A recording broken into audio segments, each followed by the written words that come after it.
Know how you do the when you first start fighting? No, he wants to do the Danny Montana. That's him, yeah. Oh shit. Who came up with that dance? The Scarface dance. Oh, I'm saying, It's in the movie. The idea though, yourself or your pops? I love the movie. Danny. That's my favorite movie. I just told you, Happy Fighter's a great fighter. Scarface is my favorite actor. He's a happy fighter now. Character. Thank God. He's back. Thank God. Let's thank God. Starting up, take a little step back. It's a little too hot for that. All right. So how's training going so far for you? Training has been going great. Great. We've been in the gym for 3 months straight, so we're towards the end now, and we feel great. We feel fantastic. Can we get that water? Yeah. What's it mean to you to be from Philadelphia? And Oh, it means from your hometown? it means the world to me to be from Philadelphia. You know, I was born and raised in Philly, so training in Philly motivates me. Seeing the people in Philly, beautiful people in Philly, motivate me. Seeing everything about Philadelphia motivates me. So it's my hometown. I love it. Do you have any predictions about your upcoming fight? You know, I want to go in there and just give the fans a great show. I want to knock them out, but if the knockout don't come, then we're ready for 12 rounds. Danny, you look really fresh right now. How important was that time off? Oh, it's very important. So, you know, after you've been fighting for a long time, you know, I've been fighting world champions for the last 10 years. I realized that my body felt great, but my mind felt foggy. It felt tired. Like, it didn't feel sharp. Like, I'll be sparring, and something will come. Usually I just boom, but I'll just be like too late. And I knew right there that all I needed was rest. I needed my mind to rest, have some fun, spend time with my family, enjoy everything I worked hard for, and then miss the game of boxing and come back strong. And I think that's what I've done. Danny, when Ryan Garcia take a similar break. How do you see him versus Gervonta Davis? Well, first of all, Ryan's been looking great, you know, since he came back. That he looked great against Fortuna.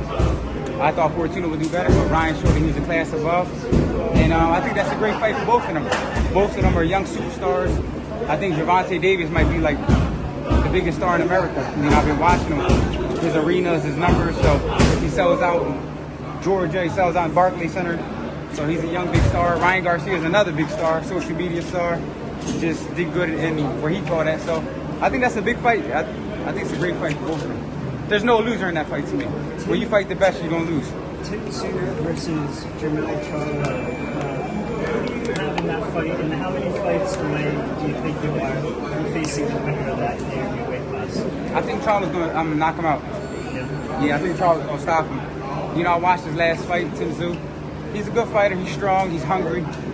But he's kind of too squared up. That one guy knocked him down. Yeah, Terrell Gausha knocked him down. And I just feel like it may be too soon for him to take that fight, you know. But it's a good name for Charlo. But you never know. It's boxing. He's hungry. Danny, you mentioned I think around 3-4 years ago, preparing for the Thurman fight in this very gym. You kind of manifested 154. You even said, "Canelo, meet me at 154." How did it finally feel to know that you're at 154? I always knew this is my walk around weight. This is my weight.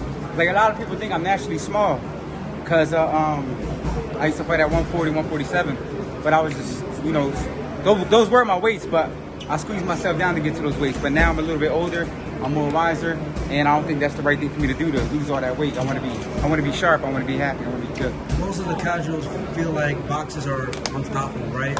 No feelings, whatnot. Right. And you mentioned a couple of interviews promoting this fight that you was mentally, mental health wise wasn't the best. Yeah. You got to get away from boxing. Just tell a little bit for the public that process, like, and when did you realize that maybe I got to get away from the sport? Yeah, well, 2020 was a good and bad year for me because I fought 2 times. I made a lot of money, but at the same time, it was a pandemic. It was a lot of hard work. So I think 2020 was a tough year for me, like outside of the ring. I just felt like I put a lot of work in that year. You know, I fought 2 times beginning, then we went through the pandemic, which was like stressful for everybody. You couldn't do nothing. It was like I am legend out here in these streets. So, but I think it was just I just needed a break. I was just tired. You know, I trained hard at the beginning of the year. Then we went through the pandemic. Then I had to wake myself up to train hard again for one of the biggest fights of my career. And I just feel like it just took a mental toll on me, like mentally tired, not physically. Because usually I did 12 rounds. I banged it out with him. You know, he got the decision. But I was still able to go in there and scrap for 12 rounds, being mentally tired. So I know if I just take a break, then I come back, I know that nobody can touch me. And the fans, one more. Well, in regards to the fans, right? two parts. First is your reaction to Mikey Garcia retiring, and number two, how disappointed you that fight never made happen between Danny Garcia and Mikey Garcia. Sorry. I think we were supposed to. When I fought Granados, I think that was our date to fight. That's what I was told. Like, yo, you're gonna fight Mikey on this date. But then for some reason the fight didn't happen. But Mikey, hey, he deserved it. He made a lot of money, and he feels like he's comfortable. And in boxing, if you feel like you don't want to fight no more, then you shouldn't fight. So as long as he's happy, he enjoying his money, his retirement, then I'm happy. Good for him. Hey, Danny, I want to ask you.